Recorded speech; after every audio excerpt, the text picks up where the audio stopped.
Bonjour à toutes et tous et bienvenue pour cette vidéo au format FAQ donc où je vais tenter de répondre à quelques-unes de vos questions. Tout d'abord, merci à toutes et tous de m'avoir posé vos questions, que ce soit par Messenger ou par email, ou même quelques-unes en commentaire de la vidéo d'annonce. Donc merci pour tout ça, je ne m'attendais pas déjà à en avoir autant. Et la grosse surprise, c'est qu'il y a pas mal de questions perso, donc sur mon activité, sur mon parcours, voilà, sur moi, quoi. Ça vous intéresse vraiment? C'est parti pour la première question de cette partie 2.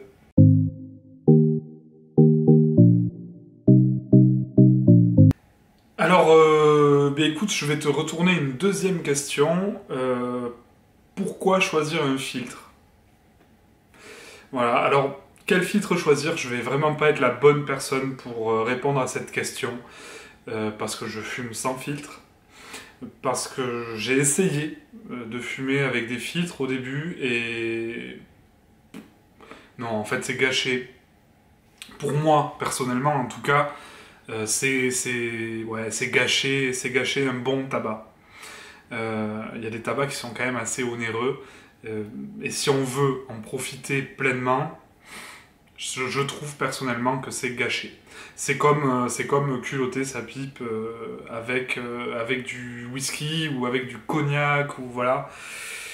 C'est gâcher le goût d'une bruyère naturelle, quoi. Et le mélange intéressant que ça peut donner donc entre son tabac et la bruyère choisie. Donc ouais, pour moi voilà, c'est pas le choix que je ferais en tout cas de partir sur un filtre.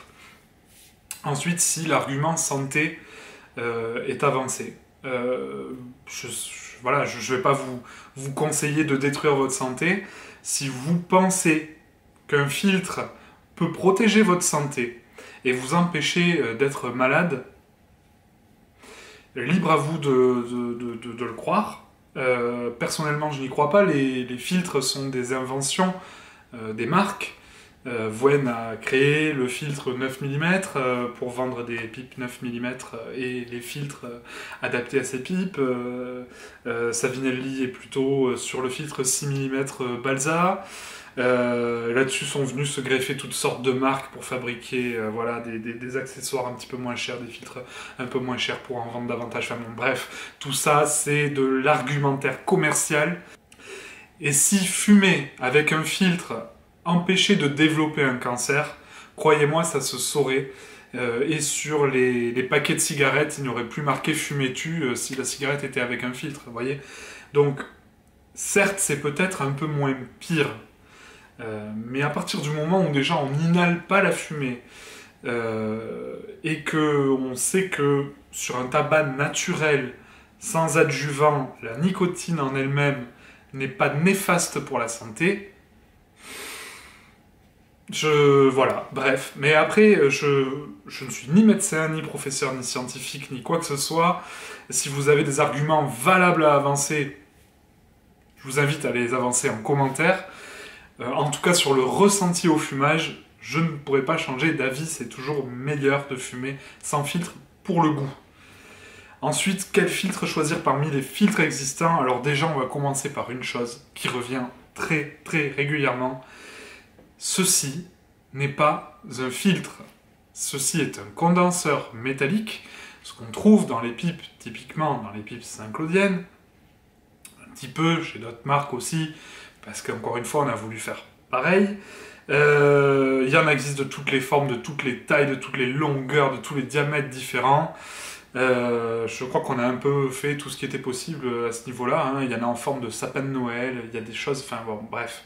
Il y en a des plats, des ronds, des tubulaires, voilà. Ça ne filtre strictement rien. Ça permet simplement à la fumée de se refroidir brusquement sur un bout de métal froid, de créer de la condensation, de faire un bon jus de pipe, d'avoir une pipe donc qui glougloute et d'obstruer le passage de l'air. Donc ça c'est... Voilà. Voilà, ensuite pour les pipes, toujours avec un tenant percé à 3 mm. On en reparlera peut-être dans une autre vidéo, ça aussi les perçages que ce soit pour la tige ou pour le tuyau. Bref, pour les tenons qui ne sont ouverts qu'à 3 mm, vous trouvez aussi chez Passatore par exemple des filtres papier, des rouleaux de papier encollés, voilà, qui sont censés être des filtres. Alors c'est un tube, hein.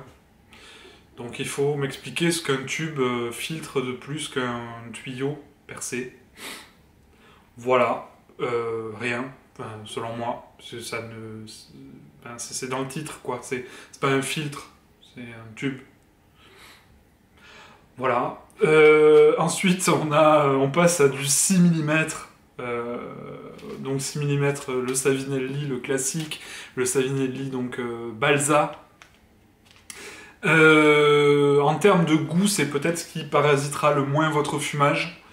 En termes de tirage, qu'il soit en 6 mm ou en 9 mm, le Balsa, c'est pas la folie. C'est naturellement très poreux, c'est au moins ça. C'est quelque chose de naturel, c'est un morceau de bois. Mais oui, non, enfin bon, ouais, bref, voilà, maintenant je crois que vous allez comprendre mon avis sur les filtres. Perso, j'en utilise pas et je n'aime pas ça. Et peu importe sa taille ou sa matière, pour l'instant, rien ne m'a convaincu. Donc ici, le 6 mm Balsa, pourquoi pas. 6 mm charbon actif. 6 mm charbon actif, alors ici de White Elephant, c'est comme les 9 mm que vous connaissez.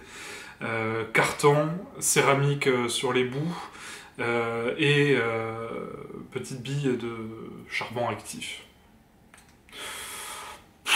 Pareil, la fumée circule au milieu des billes, billes grossières, on n'est pas non plus sur un filtre watt ou cellulose, enfin voilà. Voilà, ça existe. Ça existe.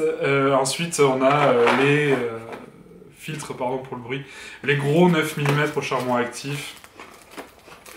Alors ici, c'est les Vuen, et comme ça, j'en profite aussi pour répondre à une question de dans quel sens on met un filtre. Dans quel sens on met son filtre, le filtre Vuen que tout le monde utilise. Le filtre Vuen, en fait, il a un côté bleu et un côté blanc, et on ne sait jamais quel côté, voilà. Alors il n'est pas plus perfectionné que les autres parce qu'il a un côté de couleur et pas l'autre. Au contraire, en fait, c'est juste qu'on a baissé le coût. Le côté blanc, il est en céramique, le côté bleu, il est en plastique. Donc, le côté bleu, on le met du côté le plus froid, le plus éloigné du foyer, et donc le plus proche de notre bouche. Et voilà, et donc c'est la céramique qui résistera le mieux à la chaleur et qui sera côté tige.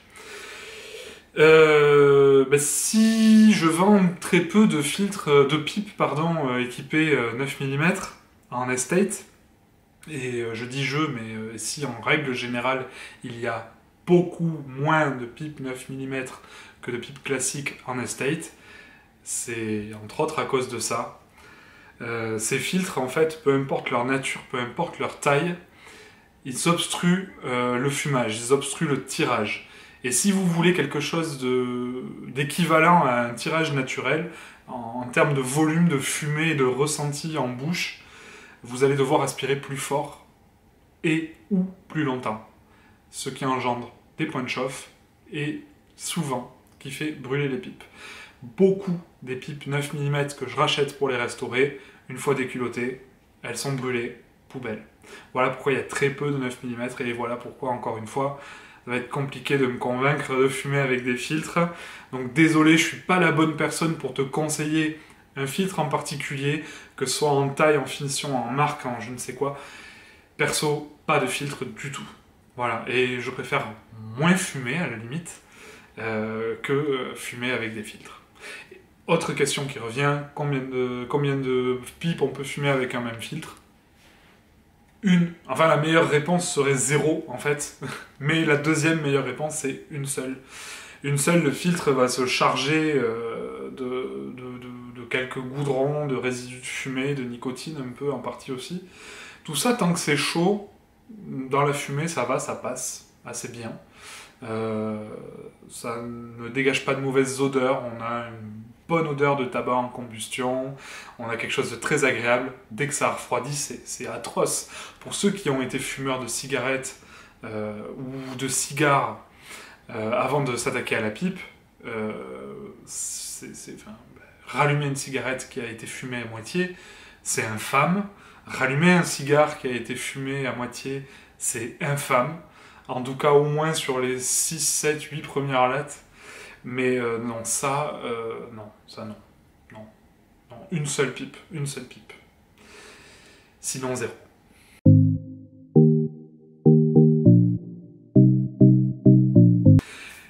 Ouais, quel prix pour une pipe? C'est hyper vaste comme question, du coup je sais pas trop quoi répondre. Quel prix pour une pipe? Alors je ne sais pas si tu me parles de pipe neuve, de pipe estate, de pipe d'usine ou de pipe faite main par un artisan. Quel prix? Il n'y a pas vraiment, il y a ni minimum ni maximum, ça va dépendre de ton budget, bien évidemment. Ça va dépendre de l'utilisation que tu en as, du type de tabac que tu fumes. Voilà, et avec tout ça, tu vas pouvoir sélectionner une variété de pipes et choisir ton budget là-dedans, avec tes capacités, bien évidemment. Mais en gros, il y a toujours une bonne pipe pour tous les budgets. Voilà. Il n'y a pas un minimum à dépenser pour que la pipe soit bonne. Il y aura à tout budget une bonne pipe. Simplement, si le budget est plus bas, pour avoir une pipe de qualité, il faudra davantage partir sur une estate plutôt que sur une neuve. Maintenant, si on a un budget, admettons, de 150 ou 200 euros pour une pipe, ce qui est déjà un beau budget, il vaudra mieux, selon moi, partir sur une pipe d'artisan avec une bruyère qui aura quelques défauts minimes et qui aura été rustiquée ou partiellement rustiquée ou sablée ou partiellement sablée ou voilà. Une bruyère qui aura quelques légers défauts éventuellement pourra se trouver dans ces prix-là. Voire même parfois moins, hein, voire 100 euros, voire même 90 euros, 95 euros, on arrive à avoir des pipes de bonne qualité en termes de fabrication, en termes de choix de bruyère. Simplement, le bois n'est pas absolument parfait et donc on n'a pas une finition smooth qui fera gonfler la facture. Après, pareil, si on élimine les ornements, on peut faire baisser la facture. Si on ne prend pas une bague or ou une bague argent, la note baisse. Voilà, donc je ne pense pas qu'il y ait de prix plancher ou de prix plafond pour avoir une pipe de qualité. On trouve vraiment des pipes à tous les prix et enfin maintenant, même si vous n'avez pas les moyens d'acheter une pipe estate restaurée par un professionnel, vous avez des tutos, que ce soit mon tuto vidéo ou les tutos que vous avez sur les forums. Il y a suffisamment de support technique pour vous aider à restaurer par vous-même et à pouvoir acheter une pipe la moins chère possible si votre budget n'est pas haut. Après, non, il n'y a pas, j'ai pas de prix précis à vous donner en deçà duquel la pipe ne serait pas bonne, quoi.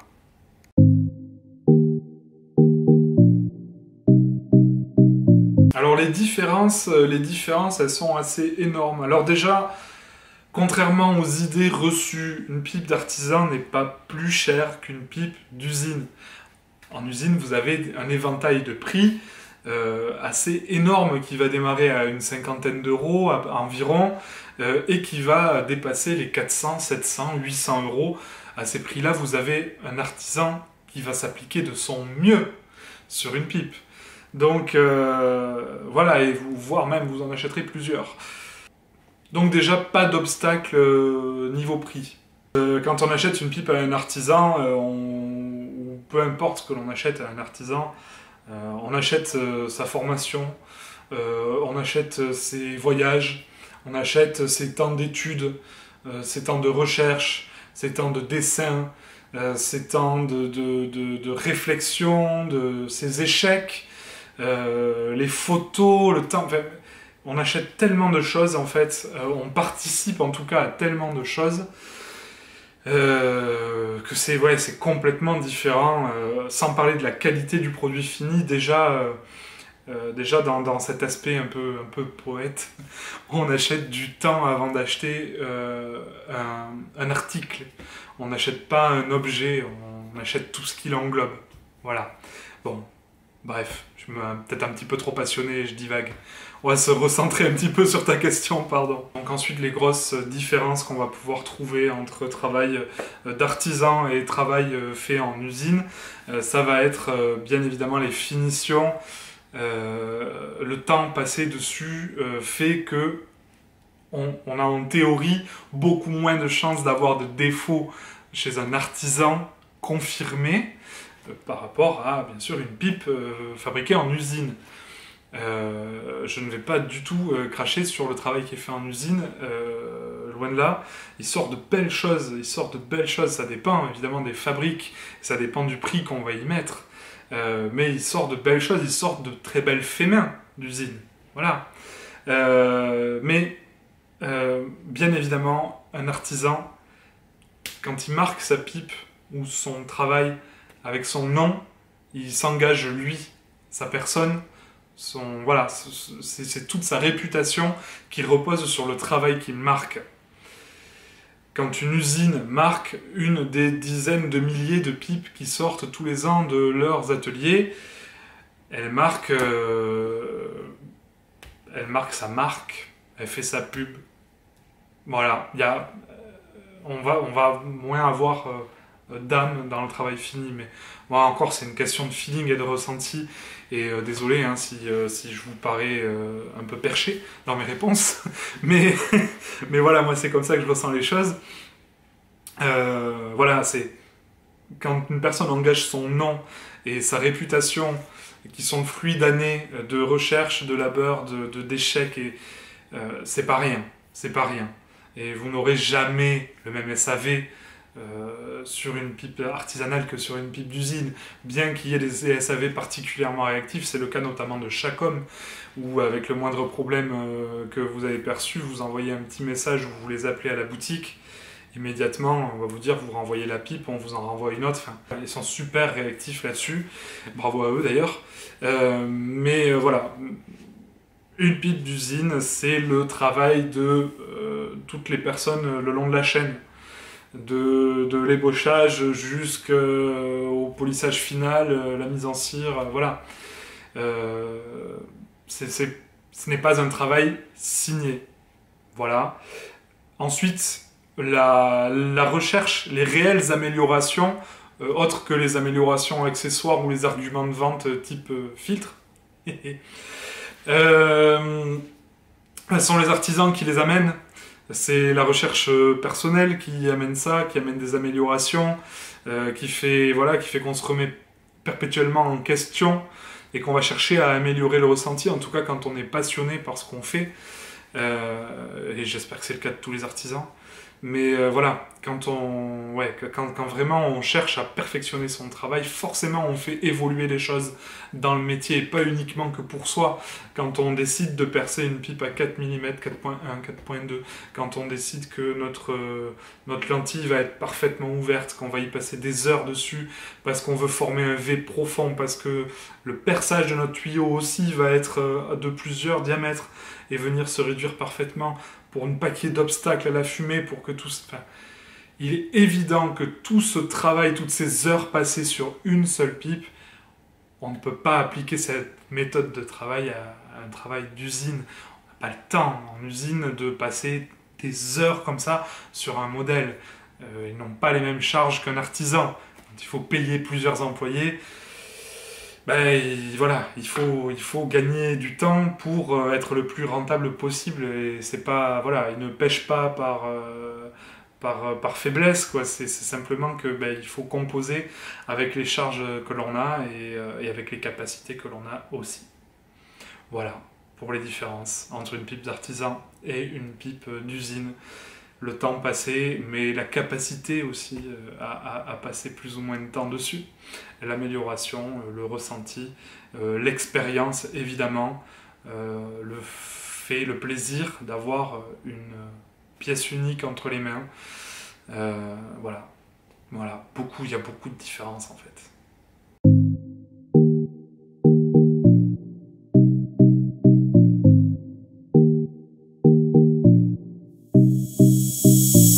Merci d'avoir regardé jusqu'au bout pour les quelques rares qui seront restés jusque-là, et on se dit à très vite Ciao, et d'ici là, si vous avez des questions, on se retrouve sur Facebook, Instagram, sur mon site internet via le formulaire de contact.